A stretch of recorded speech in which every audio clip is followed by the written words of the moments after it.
Hey everybody, it's Josie. Welcome back to Cedar Creek Homestead. I hope you guys are having a wonderful day and hope that you had a beautiful and blessed 4th of July.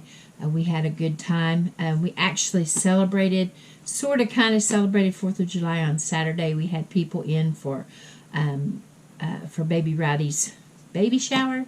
Cheyenne's family came in for that, and so we had a good time. It was so hot, and so it wasn't a party that lingered a long time. We ate and fellowshipped, opened gifts, and everybody went on their way. And then we had my niece and her family was here and stayed the evening and visited with us. And then yesterday on the actual holiday, we just kind of took it easy and enjoyed the day. And it was so hot that we didn't really get out and go to any fireworks displays, but we enjoyed the day and had a good time, and we are very blessed to be living here in this country, regardless of how you feel about all of the things that are going on here, there, and everywhere. We're still blessed to be Americans, and we are thankful for that. Well, it is so hot here in Oklahoma. Of course, I know it's summertime, but this week especially we're having another heat wave, and I'm sure other parts of the country are as well. And the humidity has returned. We actually had a week or so of really nice weather. The humidity broke, and even though we had temperatures in the lower 90s, it really wasn't that bad. But this week the humidity is back with a vengeance, and we have temperatures over 100, the actual temperatures, and heat indexes of over 111 and higher. So everybody that is experiencing that, I hope that you're drinking plenty of fluids, especially water. Pardon me. Staying cool and getting some shade when you can, and just trying your best to keep healthy during this summer weather. Have you ever been around somebody that's really accomplished, whether it's in music or a sport that they play or some other kind of hobby that they have, and they really are accomplished in that, and it's something that you really yourself secretly have been desiring to do? For me, for instance, I love somebody to take off on the piano and really be able to play those old Southern gospel tunes and other piano music, and I just love it. Now, some of you have commented that you've seen when I'm doing videos in the living room that I have a keyboard off to the side of the screen, and have commented about perhaps one day I could play. And trust me, y'all don't want to see me play. You don't want to hear me play. I can play well enough to help myself practice singing for when I'm at church, or if I have to sing in a funeral or a wedding or something like that. But the actual piano playing is not my gift. And but I have been around people that I thought, oh, if I could just play the piano like they do. And others, it's football or baseball, or an artist, someone that paints or has some other kind of, maybe they're a really good seamstress or a good baker, or they can build anything with their hands. And I've heard people say, man, I would give my eye teeth to be able to do that. And I've probably said that before. But in all honesty, we know we're not really going to give our eye teeth to be able to do that thing that we're admiring so much in that other person. And I've wondered oftentimes, what made them so successful? What is it that gives them the gift of being able, for instance, to play the piano so proficiently, and to be able to hear those chord changes and all the things that are involved with that? And I can hear it, but I can't really do all of the things that they do. One of the things happens to be that they're dedicated to that. They give their all when they sit down and they practice and they put the time in and they do all of the things to get their gift and their calling down. And sometimes some of us really want to do that thing, but we're unwilling to be dedicated to what it takes to be able to accomplish the goal. Now, I was in church on Sunday morning and the pastor was preaching and I listened to his sermon, but a word kind of crossed my mind. And I try to pay attention sometimes when something just kind of hits me because I feel like there's something to it. The word that hit me on Sunday was half-hearted.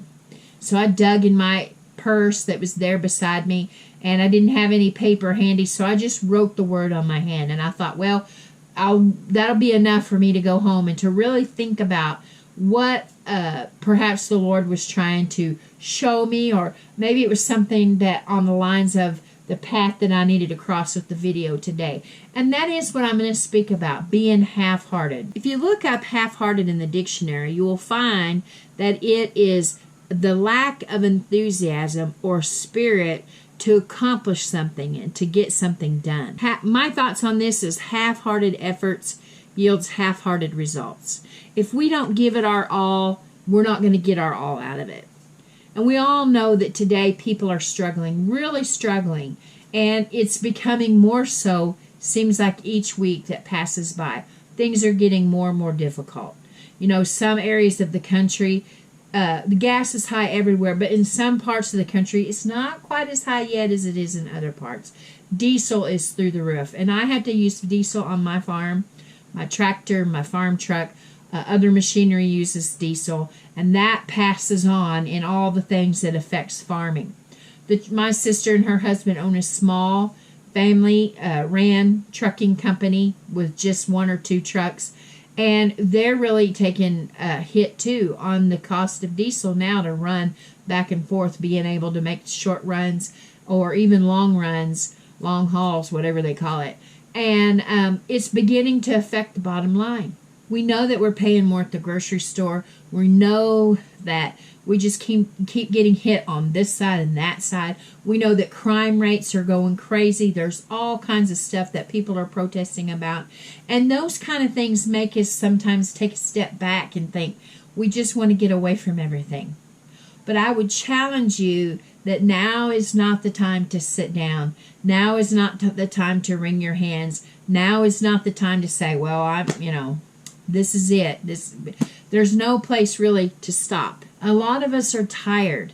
We are working more, maybe perhaps trying to work more hours on our job.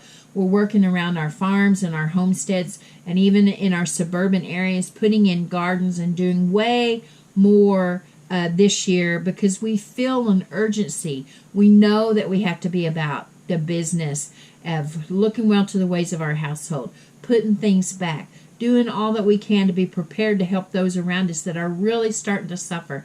And we've been talking about this, that budgets are getting stretched beyond their ability to stretch any further.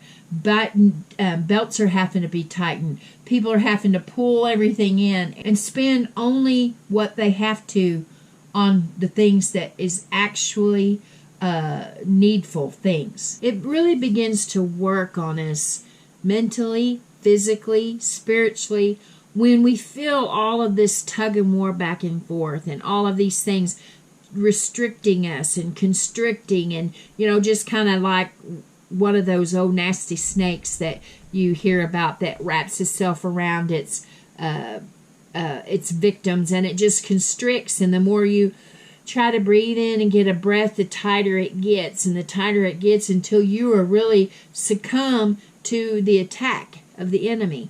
But we can't do that. We can't allow ourselves to get to a place where our efforts become half-hearted, that we get to where we'll do the best we can. Now, we all know that times are rough. Now, I know that it's hard sometimes to be encouraged and to have the energy and the drive to do the things necessary for us to provide for our families. When we're tired, we're working hard, going to those jobs, maybe holding down a second job, doing everything that we can. Like I said, gardening and doing going beyond. And sometimes we lose a little bit of ourself along the way. But we have to pull ourselves up by the bootstraps. And we've talked about that before. We have to encourage ourselves and build ourselves up, because there The urgency is now to do all that we can. With it hot like it is, it makes a person not want to get out and do their chores or do the things that we know we need to do to make ends meet, to make the budget stretch. It's too hot, we think, to get out into the garden or to go out and to take care of our animals. And sometimes we have to go out 2 or 3 times a day and make sure that they have water, make sure that they've got access to shade and that they're able to get into cooler areas. We have to work in that garden and pay attention to all the things that's going on. There's pest issues, and there's fungal issues, and all kinds of things that can really wreak havoc on your garden if you just half-heartedly do it. I have to get in there, and I found hornworms on my tomatoes this week on 3 of my plants, and now I know that I for sure have to diligently put my eyes on those plants. And those hornworms are hard to find, so you always have to look for their waste, that little black stuff that you see on your tomato plants or around your tomato plants. You'll know to start looking for those hornworms. But all of that, if you let that stuff out there and think, oh, it's too hot, we'll just do it, a couple days from now when the heat wave passes, we'll go out there. You can't do that. You can't do that with your animals. You have to go out on a daily basis. You have to go to work on your public job. You can't call in and say, hey, it's too hot today, I'm not coming. We have to be diligent about it. We have to be wholehearted about what we're doing. We have to look at supplying for our families with the drive and the determination that is needed in this day. It's so easy to get discouraged when we have more month than we have paycheck. We have to be creative in the things that we can do to provide well for our families. That doesn't mean that we're driving brand new cars, everybody that lives in our household, and new wardrobes, and every time a commercial comes on television, we run down and get the latest and greatest product. That doesn't mean that.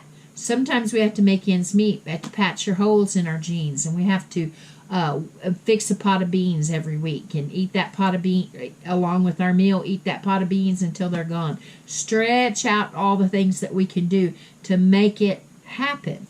I'm hoping that people are waking up and realizing that, hey, things are getting kind of tight, getting kind of scary. We don't have to be scared. We can prepare and keep the fear away. But there's nowhere for us to just sit down and just say, we'll do it tomorrow. We have to be about the business today. We have to get up and get busy, do everything that we know to do. When I listen to the news and I read things, there are still people that are saying, well, it's not that bad. Most people are really making more money than they did last year or whatever. And I'm thinking, these people have to really be out of touch with all of those around us. Even if they are making more money, it's taking the money to just live basic. It's not that everybody is just swimming in a lot of money right now. We're having to make tough choices. And no doubt if this continues on like it is, we'll have to make even tougher choices. Cut the cords on some of the things that we're dependent on or we think that we're dependent on. Everyone in the household doesn't have to have a phone. Every room in the house doesn't have to have a television with cable. We can make it without those things. We have to make some tough choices. We have to make some tough decisions. We can't put ourselves in a place where we're non-committal on making the hard choices. We can't put ourselves in a place where we just kind of wring our hands and say, well, yeah, I want to do that. I want to can. I want to put food up. I want to make sure that my pantry is full, but never step out there and do it. I know that some are scared of pressure canners, but today's pressure canners have a lot of safety features built into them. And if you follow the directions and you watch YouTube channels that are reputable and you get your books and you read your books, I guarantee that you can be successful in pressure canning and water bath canning, dehydrating, freeze drying, if you have a freeze dryer, that's something that I can't really speak about because I don't have a freeze dryer. They're interesting, but I can't actually give you any kind of advice on it because I would need advice myself because I have no idea. But we see the things. We see the homestead channels. We see the farming channels. We see the channels that are the know-how channels, those that are putting out awesome information. And we say, oh, I would love to do that. I want to do that so bad.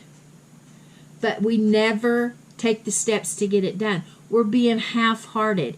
Yes, we want to do it. That's the part of our heart that's there. But then to really step out and do it, we just don't quite push ourselves hard enough to do that. Now, I know that money and resources are some of the reason why some of the projects and the things that we want to do doesn't happen. I understand that totally. That's one reason why I don't have a freeze dryer, is because it's out of my price range right now. But there are other things that we can do to ensure that we have well-stocked pantries and that we are prepared should things keep getting tighter and tighter for us. Maybe we can't grow a garden. Maybe you're in an area that you just absolutely are not allowed to grow a garden. Other than you can do some container gardening, maybe some hanging pots or in your little flower bed, and you can't really grow major crops there, but you could go to the farmers markets. You could go look on Facebook and the internet, and it'll tell you where your fruit stands are at, and you can find really, really good prices on foods there, vegetables and fruits and nuts and all the different things, usually honey and sorghum and all kinds of stuff like that. Now, they're not always going to be pristine what you get at the grocery store vegetables, but if you're canning those vegetables and you're canning those fruits, it doesn't matter if they're a big, red, shiny apple or it's an apple that's got a few little specks in it that you can that you can cut out and you can still make applesauce. Find ways to make your dream happen. If you want to be a bread baker and you want to be able to make your own bread and break your the dependence on the grocery store, then find those recipes, those bread baking recipes, and those ways to make good white bread or sandwich bread and sourdough breads and biscuits and all kinds of different things that you can do for your family. Do those things now. We want to be prepared, but we don't want to be half-hearted. It's time to put our hand to the plow and to get busy. With our whole heart, get busy. Get in there and get to work. I have to go out in the garden early in the morning. I usually wait till it's daylight because there are skunks here and I don't want to run into a skunk. So I usually wait until I can actually see all around me, and then I get out in the garden. I have to in the early mornings because it's too hot here during the daytime. So you may have to adjust your work hours. If you're full-time on the farm or at your home, of course you have to work around your job. I understand that. You may have to work early in the morning, late in the evening, but it's getting done. We have to, with our whole heart, say, I'm going to do that. If I would have a long time ago said, with my absolute whole heart, I'm going to sit down and I'm going to do these lessons and I'm going to learn to play this piano, I would be a whole lot better off now than just being able to chord enough to practice singing. I had so many other things that I wanted to do that the piano, mastering the piano, took a back seat, and I took on other things. We can have interest, absolutely have interest. Piano is an interest for me. Writing a book is a definite interest for me, but I haven't taken the step to be wholehearted as becoming an author. Maybe one day I will. But right now I see the urgency of preparing for my family, preparing that pantry, looking well to the ways of my household. And most especially, guys, before I leave, I need to say preparing spiritually. I need to make sure that I'm in a place with Jesus, because that's what it boils down to. Making sure that my heart is right with Him. We need to be committed to putting our hand to the plow and going to work. We need to work while it's day, while there's time. Time is getting like this, but we still need to work and do all that we can. You know, there's been a few times that Cheyenne and I went to the grocery store and I didn't purchase some things because they were high. Other times I've purchased them because I felt like it was really important to have those things. And I thought to myself, you know what? If I don't get it today, it's just going to be higher price tomorrow. So went ahead and purchased it. You know, had we purchased these things a long time back, then we could have gotten it a lot cheaper. Now's the time that you just have to go from this point forward. We don't know how high things are going to get. So we need to take an opportunity now. If you've got any extra little wiggle room, extra little money, make sure that you've got the things that your family will eat. Make sure that you have plenty of water. Make sure that you have all of the things that you putting in your homestead binder, your home binder, your list, your menu, your guide. It's telling you all of the ingredients that you need to make all the foods that your family eats and enjoys. Don't forget your first aid, all of your essentials, and let's go at this with our whole heart. Well, guys, I hope you've enjoyed our little talk. I just wanted to get on here and speak a little bit about being wholehearted and not half-hearted about our journey and what we're doing. Till next time, guys, this is Josie. I love y'all. I really do. Till next time, we're gone.